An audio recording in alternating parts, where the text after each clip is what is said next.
1000 ans, au 8e siècle, l'empire le plus puissant du monde était le califat arabe, dirigé par la dynastie des Omeyyades. C'était le plus grand empire que le monde ait jamais connu jusque-là. Et en l'an 720, bien l'empire s'étendait de l'océan Atlantique à l'ouest à l'Inde à l'est. C'était sans aucun doute l'empire le plus puissant au monde. Mais graduellement, au cours des siècles, l'empire a commencé à se fragmenter.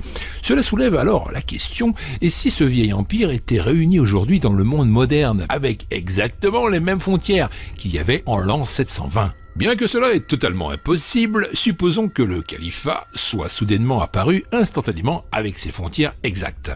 L'empire régnait ainsi sur 30 pays qui sont l'Algérie, le Bahreïn, l'Égypte, l'Irak, la Jordanie, le Koweït, le Liban, la Libye, la Mauritanie, le Maroc, Oman, la Palestine, le Qatar, l'Arabie Saoudite, la Syrie, la Tunisie, les Émirats Arabes Unis, le Yémen, l'Iran, la Turquie, l'Afghanistan, le Pakistan, le Turkménistan, je le connaissais pas celui-là, et le Tadjikistan, l'Ouzbékistan, l'Arménie, la Géorgie, l'Azerbaïdjan, le Portugal et l'Espagne. La superficie de l'Empire arabe serait de 11,1 millions de kilomètres carrés, ce qui en ferait le deuxième plus grand pays du monde, derrière la Russie. Il arbitrait une population de 665 millions de personnes, ce qui le placerait au 3e rang des pays les plus peuplés du monde, derrière l'Inde et la Chine. L'arabe serait la langue officielle parlée par une majorité de la population, mais l'arabe lui-même est assez différent d'un endroit à l'autre. Par exemple, les locuteurs de l'arabe, dans certaines parties de l'Afrique du Nord, sont totalement incompréhensibles, et de nombreux arabophones de Syrie ou d'Irak pour diverses raisons. Et il faut surtout ne pas négliger les langues berbères, ou le berbère, tout simplement.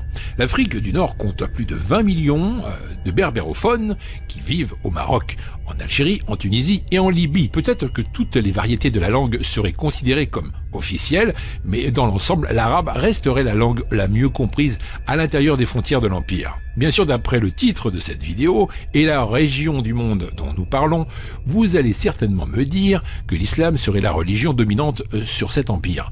Bah oui, dans ce cas, l'islam serait représenté par 85% de la population du califat, 64% étant sunnites et 21% étant chiites. Le califat aurait également une minorité chrétienne, représentée par 9% de la population. Les juifs constitueraient 1% de la population. Les zoroastriens et les autres confessions constitueraient les 3% suivants. Et les 2% restants seraient composés d'athées et de personnes non religieuses. Il est également intéressant de noter que la plus grande ville du califat, Karachi, serait située au Pakistan, à l'extérieur du noyau du principal arabe. Karachi compte presque autant de personnes que tous les Afghanistans réunis. Et les autres grandes villes du califat seraient le Caire, Téhéran, Bagdad et Riyad.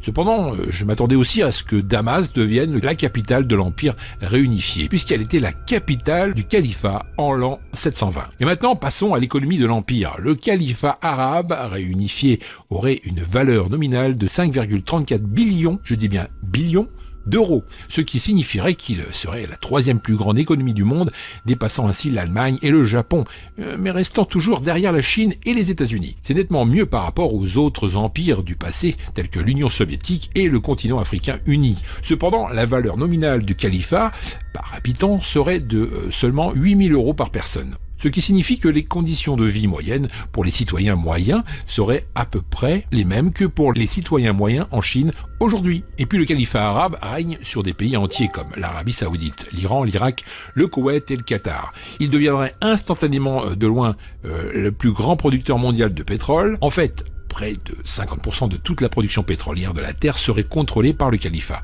ce qui lui donnerait un poids énorme sur la scène mondiale. L'autre outil que l'Empire pourrait utiliser comme moyen de pression serait son armée massive, qui deviendrait la plus grande armée du monde, avec 4,5 millions de soldats actifs. C'est plus que le nombre de soldats actifs de la Chine et des États-Unis combinés. De plus, le califat se retrouverait en possession de 5 millions de soldats supplémentaires placés dans les réserves. Et s'ils sont appelés, le califat serait de loin la plus grande force militaire du monde. Le califat arabe moderne réunifié serait certainement une superpuissance mondiale. Gouvernant de sa capitale, Damas, le califat serait le 2e plus grand pays du monde, la 3e la plus grande population du monde et la 3e plus grande économie mondiale. Il serait en possession de la plus grande armée du monde et contrôlerait 50% de la production mondiale de pétrole. Qu'on arrive à la fin de cette vidéo, partagez-la avec vos amis Facebook, Twitter et les autres réseaux sociaux.